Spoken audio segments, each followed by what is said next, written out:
दरभंगा ज़िला के कमतौल थाना अंतर्गत रमौल में जो वाक़या पेश आया है ये नहायत ही शर्मनाक वाक़या है। होली के दिन जिस तरह वहाँ मामला हुआ उसके बाद अब वहाँ पे जो नीतीश कुमार की सुशासन की सरकार है ये मुसलमानों पर अत्याचार करने पर उतावला हो गई है। दरभंगा पुलिस प्रशासन मुसलमानों पर जुल्म बर्बरियत की इंतहा कर दिया है। ऐसा लग रहा है कि ये बिहार मुसलमानों का नहीं है। उसके ऊपर जो जुल्म हो रहा है वहाँ से जो मीडिया की रिपोर्टें आ रही है वो नहायत ही भयानक और दर्दनाक है कि मुसलमानों के घर में घुसकर मुसलमान नौजवानों को, मर्दों को बुरी तरीके से मारा गया, औरतों को डराया और धमकाया गया। औरतें बता रही है कि घरों के दरवाज़ों पे पुलिसकर्मी के लोग मार मार के नौजवानों को बाहर निकाला और बुरी तरीके से मारा। हालत ये हो गई है कि पूरे गांव भर के ज़्यादातर मुस्लिम नौजवान और मुस्लिम मर्द घर छोड़कर इस रमज़ान के महीने में भागे हुए हैं। पुलिस डर और खौफ का ऐसा माहौल पैदा कर दिया है कि लोग अपने घर में रहने से डर रहे हैं। कमाल की बात ये देखिए कि पुलिस एक तरफा कार्रवाई कर रही है और एक तरफा कार्रवाई करने में 129 मुस्लिमों पर उसने केस दर्ज कर दिया है, एफआईआर दर्ज कर दिया है, जिसमें 29 नामजद हैं और 100 अज्ञात लोगों पर एफआईआर हुई है, जिसमें 2 लोगों को गिरफ्तार भी कर लिया गया है। अब सवाल यह है कि क्या नीतीश कुमार मुसलमानों से किस बात की दुश्मनी निभा रहे हैं? क्या नीतीश कुमार के कंट्रोल में पुलिस और प्रशासन नहीं है? क्या दरभंगा की पुलिस प्रशासन इतनी बेलगाम हो गई है कि मुसलमान को देखते ही उनका गुस्सा और उनका पारा गर्म हो जाता है?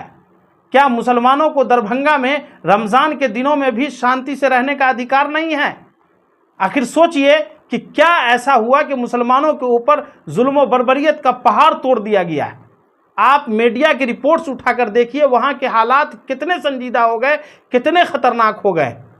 लेकिन कमाल की बात यह है कि नीतीश कुमार के सरकार में जो मुस्लिम एमएलसी और मुस्लिम मंत्री हैं और नीतीश कुमार की पार्टी जेडीयू में जो मुसलमान नीतीश कुमार की दलाली कर रहे हैं और जो खुद को कहते हैं कि हम सेकुलर हैं, जो खुद को मुसलमानों का मसीहा बताते हैं, नीतीश कुमार को मुसलमानों के वोट का हकदार बताते हैं, आज वो लोग कहाँ हैं? किसी के मुंह से आवाज़ नहीं निकल रही है। ऐसा लग रहा है कि खालिद अनवर और जमा खान जैसे नेताओं के मुंह में दही जम गया है। जो खालिद अनवर मुसलमानों के बीच बीच में जाकर ये कहते रहते हैं कि हम मुसलमानों के मसीहा हैं, नीतीश कुमार मुसलमानों का मसीहा है, कहाँ हैं वो खालिद अनवर? आज क्यों नहीं उनका मुंह खुल रहा है? मुसलमानों के मसले पर क्यों खामोश हो जाते हैं लोग? दूसरी तरफ आप आरजेडी के लोगों को देख लीजिए। उसी दरभंगा के अंदर अली अशरफ फातमी मौजूद हैं, उसी दरभंगा के अंदर कारी सुहैब हैं, अब्दुल बारी सिद्दीकी हैं, उसी दरभंगा के अंदर अली अशरफ फातमी अपने जिस बेटा को विधायक बनाने के लिए, मुसलमानों के वोट के सहारे नेता बनाने के लिए उतावला है, वो है। आप बगल के जिला में देख लीजिए, डॉक्टर फैयाज अहमद जो इस वक्त राज्यसभा के सांसद हैं और अपने बेटा आसिफ को विधायक बनाने के लिए उतावला है। आप देख लीजिए कि उसी दरभंगा में ललित यादव है, समीर महासेठ मधुबनी में है, लेकिन किसी की जबान नहीं खुल रही है। ये वही लोग हैं जो मुसलमानों के वोट के सहारे नेता बनने की कोशिश कर रहे हैं, विधायक और सांसद बनने का प्रयास कर रहे हैं, लेकिन मुसलमानों के मुद्दे पर इनकी जबान खामोश है। ये सभी लोग अभी अफ्तार पार्टी करने में व्यस्त है, अफ्तार पार्टी करने में व्यस्त हैं। मुसलमानों की अफ्तार करने के लिए इनके पास समय है, अफ्तार में जाने के लिए इनके पास समय है, लेकिन रमौल जाने के लिए इनके पास समय नहीं है। इसमें से किसी ने आवाज़ नहीं उठाई। अभी जबकि चाहिए था कि अब्दुल बारी सिद्दीकी एमएलसी हैं, फैयाज अहमद राज्यसभा के सांसद हैं, ललित यादव एमएलए हैं, कारी सुहैब एमएलसी हैं, समीर महासेठ एमएलए हैं, ये सारे लोग उसी इलाके के इर्द गिर्द के रहने वाले लोग हैं। लेकिन अभी तक ना ही किसी की आवाज़ सुनाई दी और ना ही कोई वहाँ पहुँचा है। हालात वहाँ के इतने बदतर हो गए हैं कि पूरा गांव रमज़ान के इस मुबारक महीने में सन्नाटा पसरा हुआ है, लेकिन कोई बोलने को तैयार नहीं। आप जाले, केवटी, बिस्फी, दरभंगा ग्रामीण, मधुबनी में आइए तो देखिए कि आरजेडी और कांग्रेस और जेडीयू के कितने मुसलमान इफ्तार पार्टी में टोपी पहन के मुसलमानों का नेता बनने की कोशिश कर रहे हैं।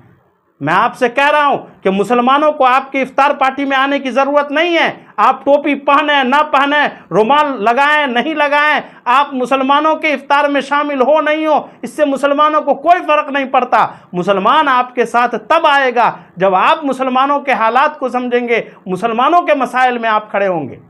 आप देख लीजिए कि पूरा का पूरा गांव वहशत के साए में है, लेकिन आरजेडी के लोग बैठकर इफ्तार पार्टी की प्लानिंग कर रहे हैं। कहाँ हैं आरजेडी के लोग? कहाँ हैं शहनवाज आलम? कहाँ हैं अख्तरुल इस्लाम शाहीन? कहाँ हैं कारी सुहैब और सिद्दीकी? कहाँ हैं अली अशरफ फातमी और फैयाज? क्यों नहीं किसी के मुंह से आवाज निकल रही है? क्या सभी के मुंह में तेजस्वी यादव का हाथ चला गया है हलक में? जब तक उसके आका उसको नहीं ऑर्डर देंगे तब तक उनके मुंह से आवाज नहीं निकलेगी। तो याद रखिएगा कि इलेक्शन में अपने आकाओं के भरोसे ही आप इलेक्शन जीतिएगा। मुसलमान आपको वोट नहीं देने जा रहा है। इसलिए हम सभी नेताओं से गुजारिश कर रहे हैं, चाहे वो किसी भी पार्टी के हों, अगर वो खुद को सेकुलर कह रहे हैं, जबकि मेरा मानना यह है कि ये लोग सो कॉल्ड सेकुलर हैं, ये लोग फर्जी सेकुलर हैं, ये लोग मुसलमानों के मसाइल में मुंह नहीं खोलना चाहते हैं। सभी नेताओं से हम कहना चाह रहे हैं कि इस मसले के संगीनी को समझिए और उस इलाके का दौरा करके वहाँ के लोगों को यकीन दिलाइए, वहाँ के लोगों को इत्मीनान दिलाइए, वहाँ के मसाइल को हल करने का प्रयास कीजिए। अरे भाई, आप मुंह नहीं खोलेंगे तो क्या करेगा मुसलमान? अपनी पार्टी को, अपनी क़यादत को तो खड़ी करेगा ना। आपके भरोसे मिट्टी में नहीं ना मिल जाएगा मुसलमान। इसीलिए हम तमाम लोगों से गुजारिश कर रहे हैं, तमाम नेताओं से, मिथिलांचल के वो तमाम नेता चाहे वो किसी भी पार्टी में हो, सभी से हम गुजारिश कर रहे हैं, खास करके जेडीयू और आरजेडी के नेताओं से हम कहना चाह रहे हैं कि ये फर्जी सेकुलर का चोला और चादर ओढ़कर कब तक आप मुसलमानों को बेवकूफ़ बनाइएगा? आप ये चोला उतारिए और कहिए कि आप मुसलमानों के वफादार नहीं हैं। और अगर आप कहते हैं कि हम मुसलमानों के वफादार हैं तो मुसलमानों के मसाइल में खड़ा होना सीखिए, मुसलमानों के मसाइल में बोलना सीखिए, मुसलमानों के दुख दर्द में शामिल होना सीखिए।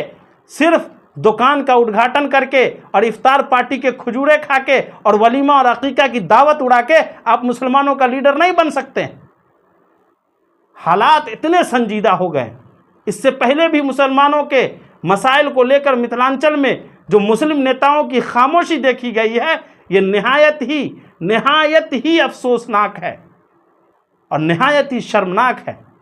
इसीलिए हम तमाम मिथिलावासियों से ये अपील करेंगे कि आप एक दूसरे के दुख सुख में खड़े होइए और इन लोगों के भड़कावे में नहीं आइए। क्या हुआ आज? यहाँ बिस्फी में बचौल, यहाँ अनाप शनाप भाषण दिया, तेजस्वी ने उसको रेटे किया और उसका अंजाम मुसलमान भुगत रहा है। उसका अंजाम तेजस्वी यादव और उसके परिवार को नहीं भुगतना है, अंजाम मुसलमानों को भुगतना है। इसलिए हम कहना चाह रहे हैं कि मुसलमानों को अपनी क़यादत और अपनी लीडरशिप खड़ी करनी होगी। इन लोगों के भरोसे मुसलमान इस देश में सुरक्षित नहीं रह सकता है। इन लोगों के भरोसे मुसलमान इस देश में बाइज्जत शहरी की ज़िंदगी नहीं गुजार सकता है।